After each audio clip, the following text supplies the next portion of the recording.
Gulf में कहीं ना कहीं जो अमेरिका की सुरक्षा गारंटी है वो कमज़ोर होती दिख रही है। इसका उदाहरण कतर था, या अब क्या सऊदी की ये नई रणनीति का हिस्सा लगता है आपको? और पहले भी मैंने आपसे यही पूछा था कि सऊदी ने पाकिस्तान को ही क्यों चुना? भारत के पास भी तो आ सकता था वो, भारत से भी उसके अच्छे संबंध हैं।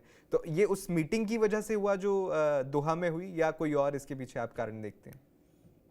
वो कारण तो जरूर है, दोहा की मीटिंग भी, और साथ में जैसे मैंने कहा एक इस्लामिक उम्मा और उसकी बात जो बहुत अ, अपना जो इन्फ्लुएंस वो बढ़ाना चाहते हैं, इसलिए एक ये भी कारण है। और इंडिया के साथ तो सवाल ही नहीं कि वो इस टाइप का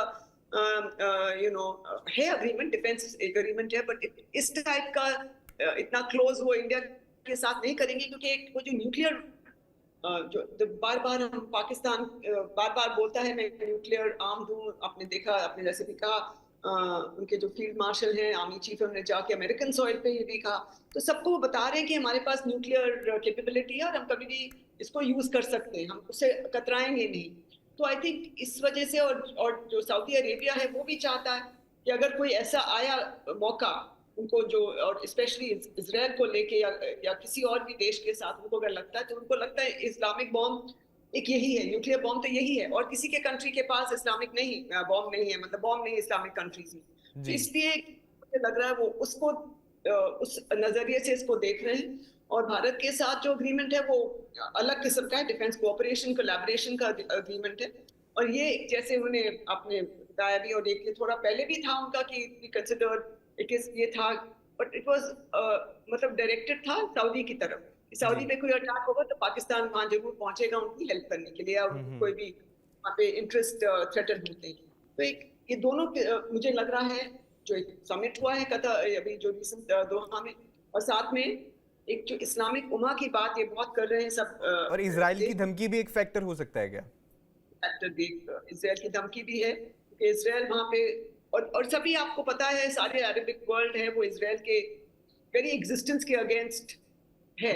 वो चाहते जी। हैं कि इसराइल वहां से हटाया जाए, उनका एक ये मंशा है।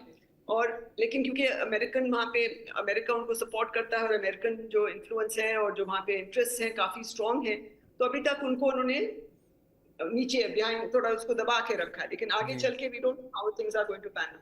इस सिचुएशन में भारत की जो गल्फ नीति है या मिडल ईस्ट पॉलिसी है, उस पर पुनर्विचार होना चाहिए क्या? उसकी जरूरत समझते हैं आप? पुनर्विचार तो नहीं, बट उसको हाँ बिल्कुल, मैंने जैसे कहा रिकैलिब्रेट थोड़ा बहुत सब करना पड़ेगा।